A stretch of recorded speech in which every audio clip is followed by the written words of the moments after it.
Okay, YouTube, I'm back now. I've done the front, the door speakers, the center speaker, the tweeters, and the rear speakers in my car, in my 2019 Honda Accord EXL.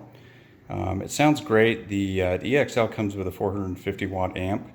The Touring model does as well. The Sport and the EX models don't. So if you're doing those models, you'll need to look at probably an amp for the door and rear speakers, but in my case it's sounding good. However, I'm now getting ready to put in the subwoofer. So I've got a couple things here. I bought this Rockford Fosgate amp and this LC2I line output converter made by Audio Control.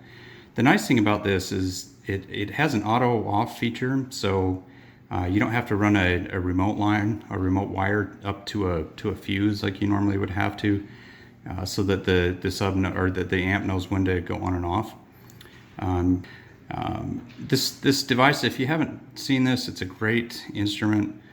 It allows you to set the gain on here. This maximized button right here will get you to the right spot so you don't have clipping with your sub. And it makes it so you really don't have to do any adjustments on the amp itself. So I definitely would recommend getting one of these, at least the 2-channel like this one, or there are others with 4 or 8 channels. If you're going to use this for your non-subwoofer amps. Look at the sub I got. I bought this Rockford Fosgate R500 X1D. Has plenty of power for what I'm doing. I'm just going to do one 10-inch sub in a sealed box that I built. And let's see what we've got here. Owner's manual. Some wire connectors. Mounting equipment. Looks like audio control.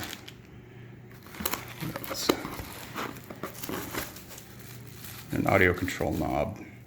I don't think I'm going to use this audio control knob because the factory stereo comes with an adjustment for the amp, so I'm going to try and make use of that. See if we can pull this out. Maybe I can do this one-handed.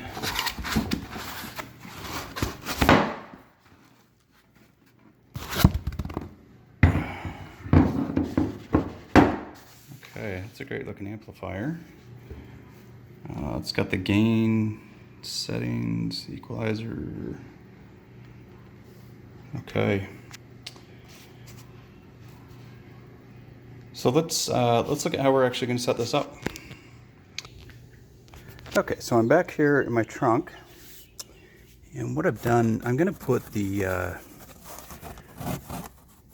amp and the preamp right back here on a board, and I'm going to cover that with speaker cloth.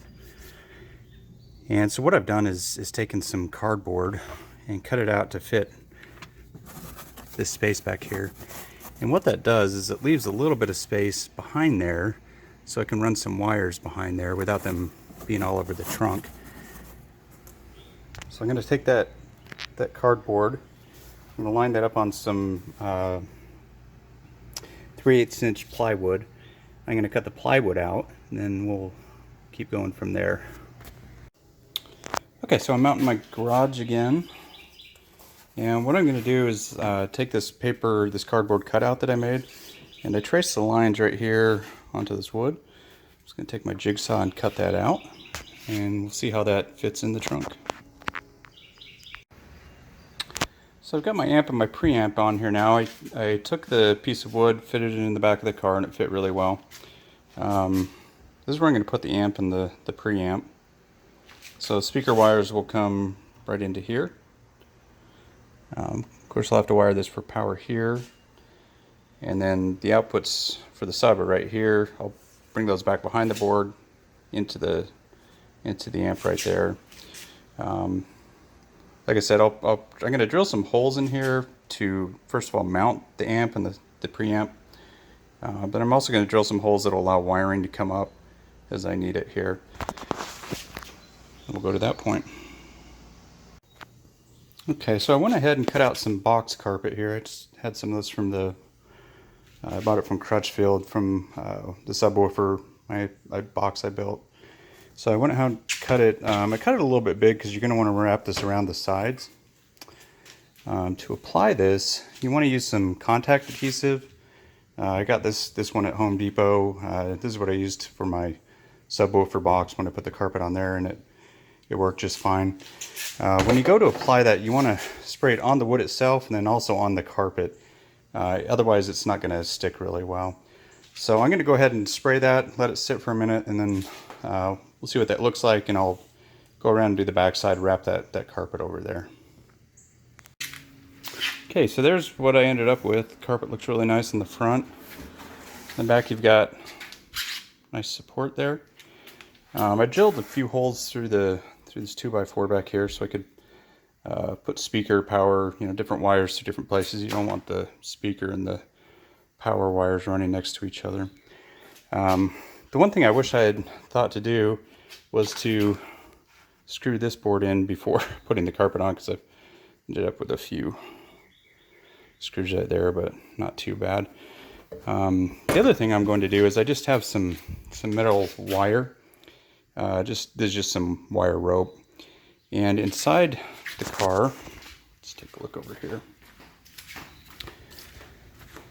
There is a little hook right here.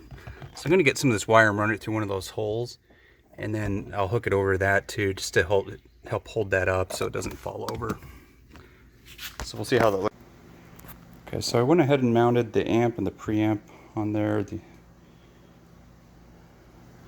Looks really good. If you look on the back side, of course this is pretty thin plywood, so I went ahead and used some washers and nutted those on.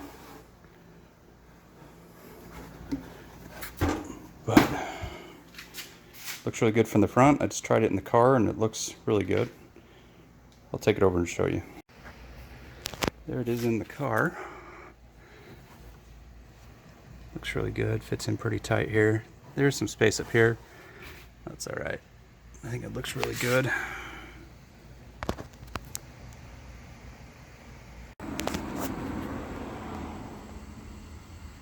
Okay, so I went ahead and connected all the wiring, and I will show you how I did all of that.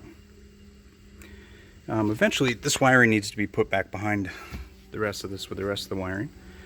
I wanted to leave that out for now to show you how I did that. And on the back side, we have all the actual wiring, which is perfect because then it stays hidden behind here. Of course, you've got the power wire in the ground for the amp. These two wires run between the amp and the preamp. And one's the remote wire and one's the power wire for the preamp. The power wire is connected right alongside the power wire to this. You've got the speaker wire running between the amp and the preamp, and then the speaker wire actually running out to the sub, and the ground wire for the preamp. So as you can see, I cut some holes in the carpet here. Just ran the wiring behind there. You can fold that carpet down pretty easily and get back there and work. And did the same thing for the speaker wire. Now with the ground wires, I actually found a spot back behind there where there was a little screw hole. I put a screw in. It was real easy. I just connected both of the ground wires to that. So if we turn this back around, so here the speaker wire is going between the amp and the preamp. So if you look up here, there they are right there.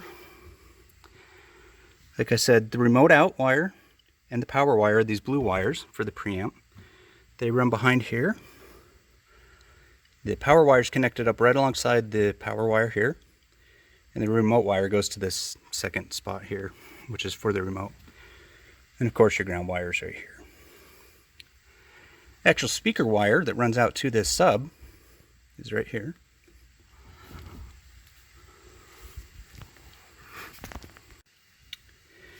And the wiring for this sub, so you can see the way this works. It comes in right here.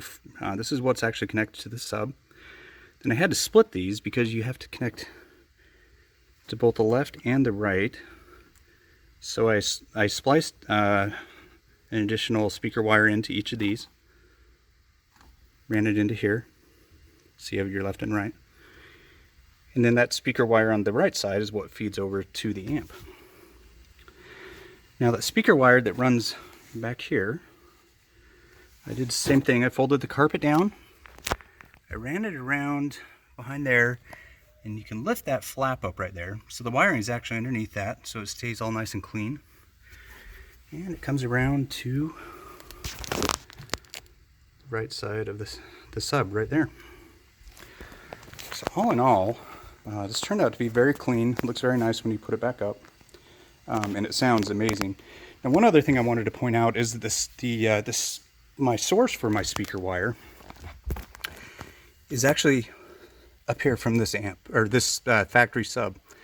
Now, what I did is I took I disconnected the factory sub, and because it sounds terrible anyway, I connected speaker wire from there, ran it down behind all here, and that's what comes into the back side here to the preamp. The reason I did that is because that allows you to still use the controls on the car for the sub volume. If you can use a different source for your speaker wire. If you used a door wire, for example, you could do that, or you could use one of these wires in the back from the rear deck. The problem is then you're bypassing that ability to control your amp volume from the deck. So I'll go up to the front and I'll show you that it still works and controls the sub volume. We'll turn it up and you can hear how well this sounds. It turned out really, really good. Okay, so we're back inside the car. I'm going to show you how that all turned out and how it sounds. But first I wanted to show you what I was talking about with hooking up the sub the way that I did with using the wiring from the factory sub. So if you go up here to adjust the sound, you have this subwoofer control here. So if you by using the wiring from the factory sub, what that allowed me to do is still be able to control my new sub using this. If I hadn't used the wiring from that factory sub, this control would have done nothing. So if I'd used a speaker source such as the door or the rear deck speakers, this would no longer do anything. And there are extensions and knobs you can get, but to control your sub, but it's kind of a pain. You have to mount it up here somewhere. I really wanted it to look real clean in factory still. So now I do want to mention, if you're going to do it the way that I did, the speaker wiring going into the factory sub is powered. That means you can't just take that and connect that directly into your amp. That will cause problems. And that's a lot of the reason I use the LC2i in the back as my preamp. What that LC2i does, and it's a great piece of equipment, it takes a powered line, like the one coming from my factory sub, and it'll reduce that voltage, so you can then send it over to your amp. Now on top of that, it also takes the crappy factory bass that's put out by the factory deck, and it'll actually convert that and make it a real clear, crisp bass. And so the LC2i or the LC7i, which is made by the same company, I would absolutely recommend using one of those. It makes your sound much better, and additionally it gives you the ability to control your sub from up here. Okay, so having said that, let's see how this sounds. And I wanted to put a bass test on here, but unfortunately I can't play that through the Bluetooth on my phone at the same time as I'm recording.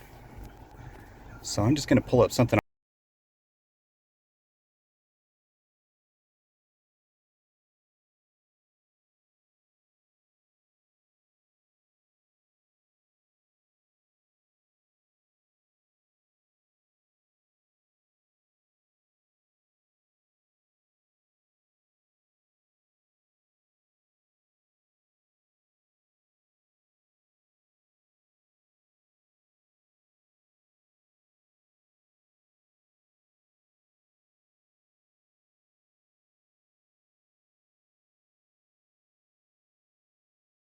Right here.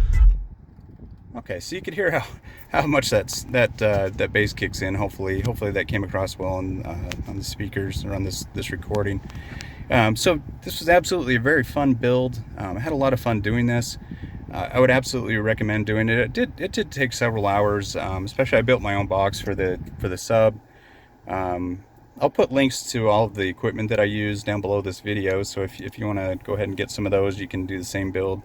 It does take a little bit of time, but hopefully this video has helped and you can just kind of follow the things that I've done and then go ahead and get your stereo put in.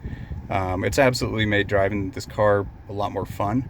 I love the stereo, so feel free to pop any questions down below. I'll try to answer anybody who writes to me, and good luck with your build.